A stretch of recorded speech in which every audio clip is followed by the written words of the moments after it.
Hi everybody, it's Jasmina Devil, the Bipolar Devil, with part 2, the Devil's Stay. This is a video journal of my individual bipolar experience. In part 1, Dawn of the Devil, you learned a little bit about my upbringing, my childhood, my high school years, and my experimentation with drugs. And I think that's where we left off, my magic mushroom trip. In part 2, the Devil's Stay, I'll elaborate on my use of the term devil and why I put it in my name and why I consider myself a devil. I will continue where I left off with my trip on mushrooms. I'll give you details on my delusions for 3 days before I was admitted to the hospital. I was admitted to Linden Oaks Hospital in Naperville.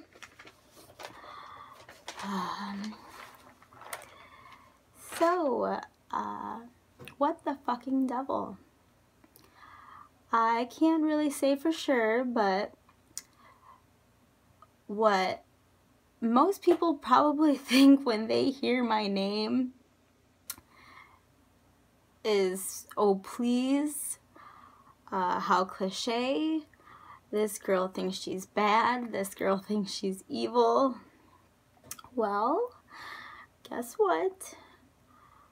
I'm fucking bad and I'm fucking evil, but not how you think. Sorry, not sorry. Growing up, my family, especially my grandparents, were Roman Catholic. They're still Catholic. And when I was young, it was more prevalent. I was baptized, I did communion, I did confession. As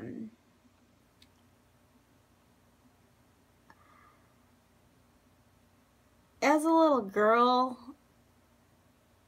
church was awkward for me. From the beginning, church was awkward for me. I was a weird girl growing up. I was the 13-year-old with the altar next to the window that faced the moon in her bedroom. I had sticks, stones, insect bones, candles, pictures on my altar. I was the girl who buried my special things in a caboodle in my backyard to let charge, and I unburied it, and guess what? I still have that caboodle, and it still has that charge, and it smells like it too. That's some Naperville dirt for you. I was the young girl in the New Age section at Barnes & Noble looking at books on magic and witchery. I still have those books. I chanted spells. I still do. It still works for me. Some of you may pray. I chant.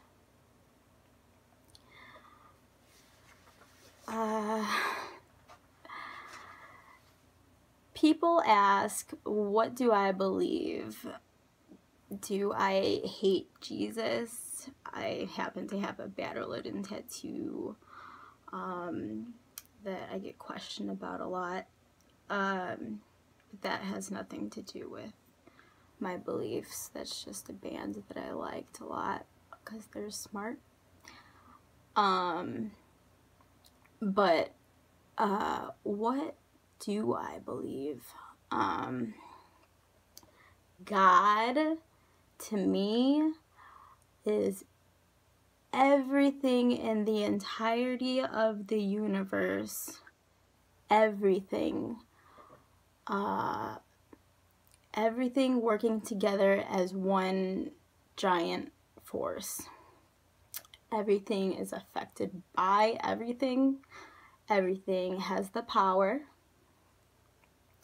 And I believe if I put something out into the universe intentionally, I will affect it.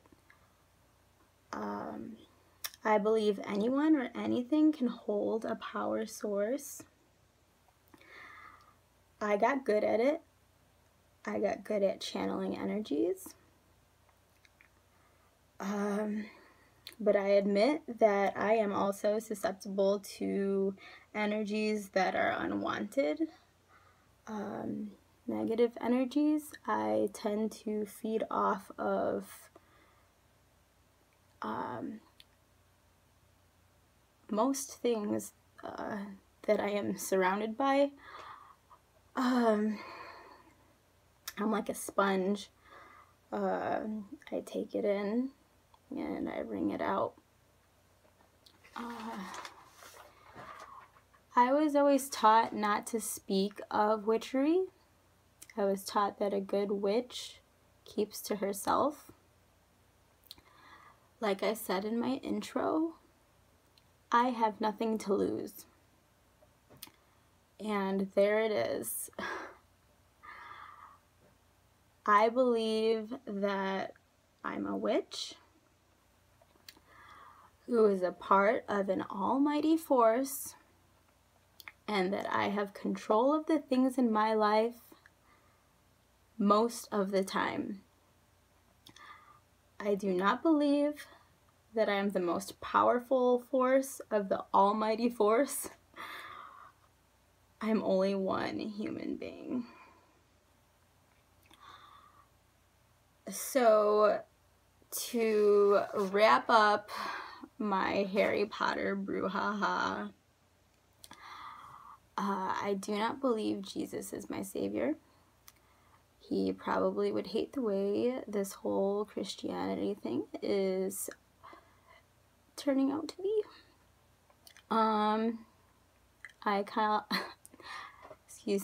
I call myself the devil because I've experienced ego deaths many times.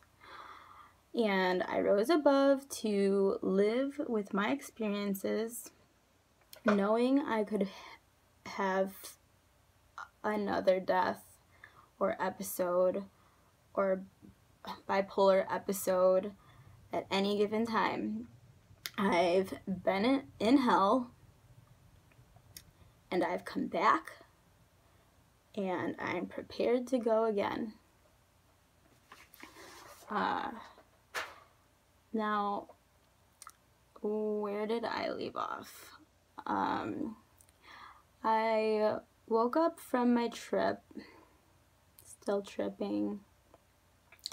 I felt like everything around me had been destroyed, and I was the last person left on the face of the planet. I discovered my love was still with me, but I was still terrified. He did not understand. He was no longer tripping, and I was still going full-blown.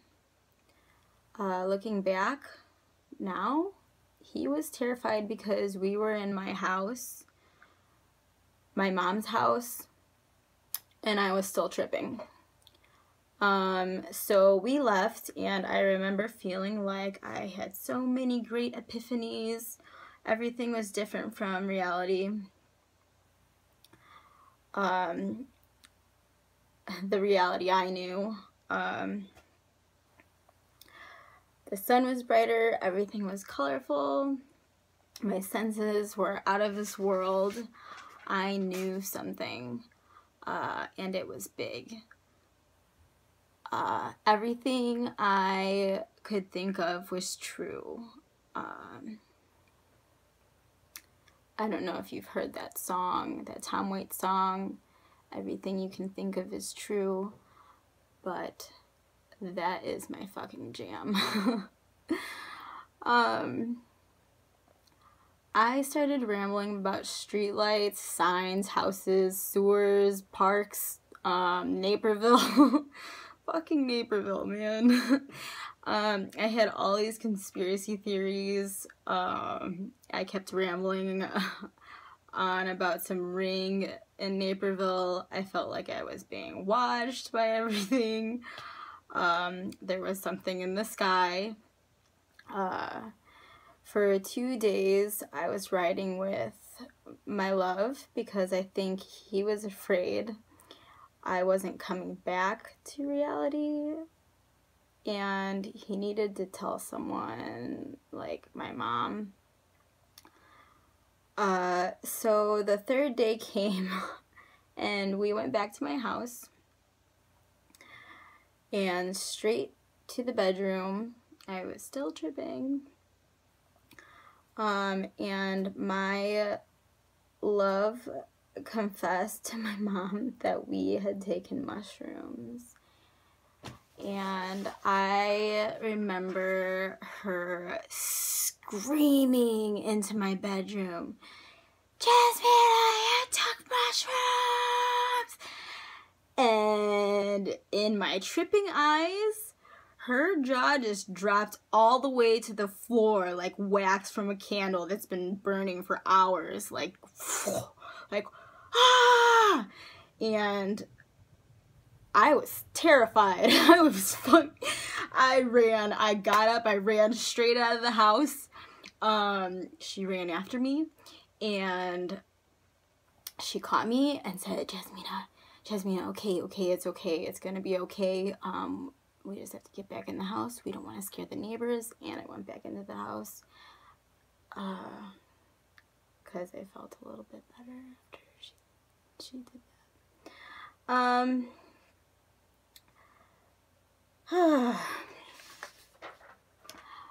I felt big. Like, I mean, I'm 4'11", and I don't really weigh that much, but I felt like big.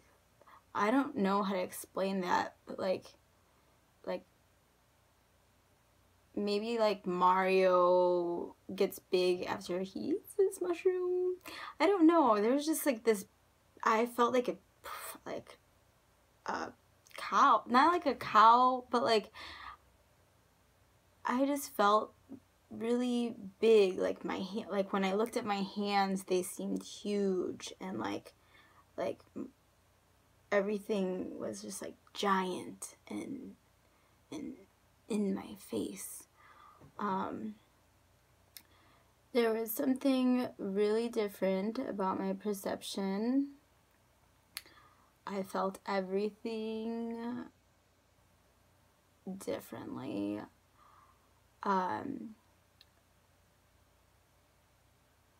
My touch, the sounds that I've heard, I mean, I feel like I could hear my neighbors talking while I was inside of my house. I felt like I could feel my love, the guy that I was with. I felt like I could feel his being. I felt like I could feel my mom's being. And there was this cold, airy feeling in my breath. And I felt floaty. Everything around me was overstimulating me.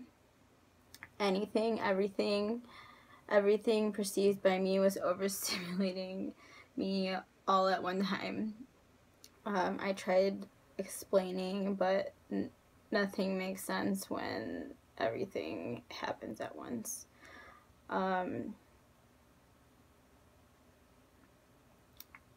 It was like one giant, never-ending hole, and things made sense to me, but they didn't translate, and I didn't hold on to some of the things that made sense,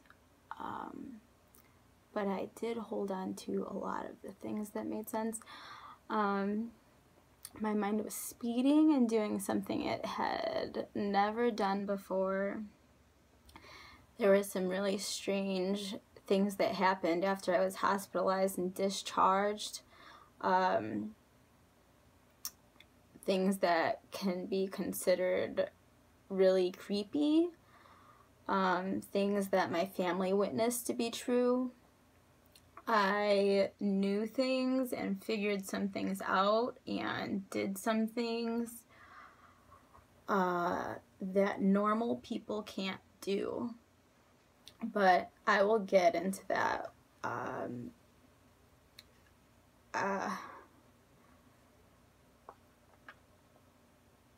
Sorry. Yeah, I'll get into that. I like to call it my superhuman. After I talk about my hospital stay,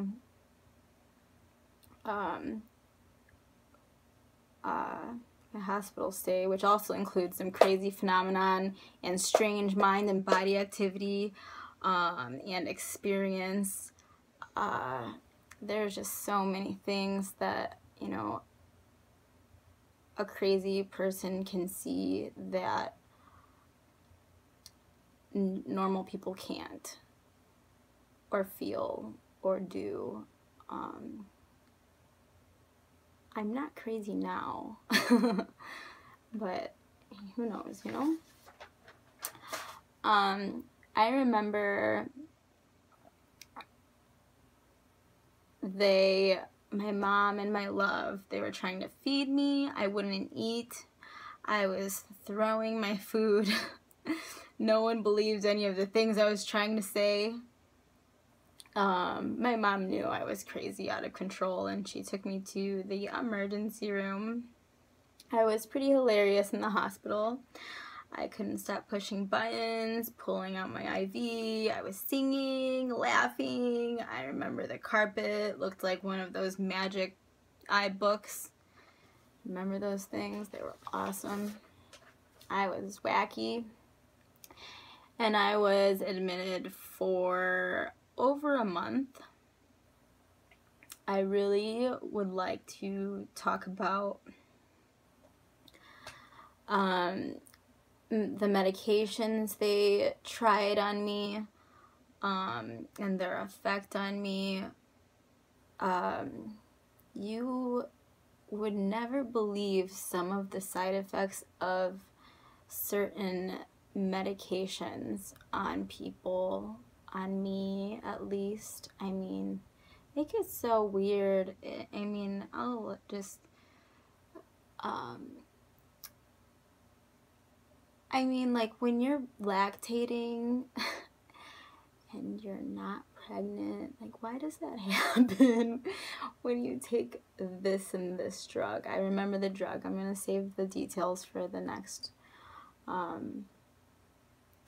video, but I mean, I had a side effect of another drug that wouldn't allow me to put the tongue back in my mouth, so I looked like a fucking crazy demon speaking tongues, because that's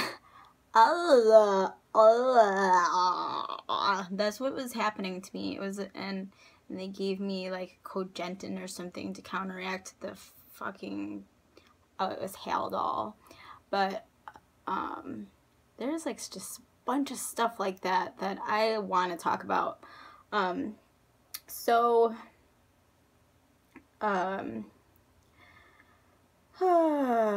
The things I heard, felt, and saw in a controlled setting are something is something that I want to talk about. The way I was treated, what happened, and the way it made me feel. Maybe if I was acting out or not doing what I was told, just things like that.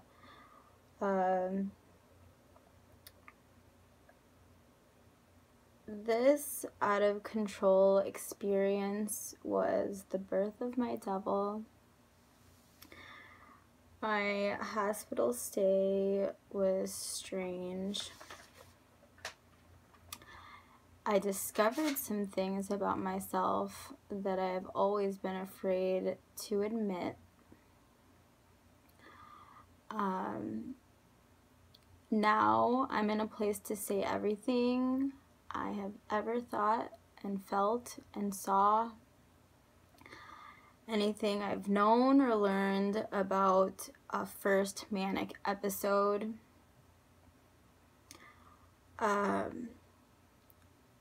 My first manic episode was sloppy and confusing. It can be life-shattering. And it pretty much was. It does get better. It gets better. It took me years of discipline to get better. 10 years of discipline and I'm way better, but I'm still not. I won't ever be the best because you never know what's coming. You never know what's coming for you.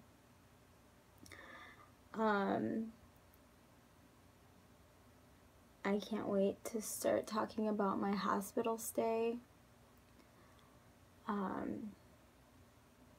It's ugly and real, and it may even seem unreal or comical, but I will spill my guts.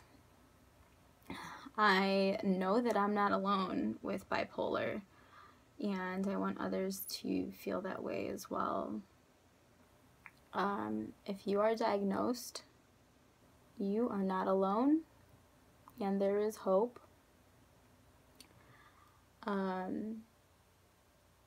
Part 3 of the bipolar devil is diagnosed with the devil. You'll learn everything about my first hospitalization. Keep listening. Thank you for your time, and good night.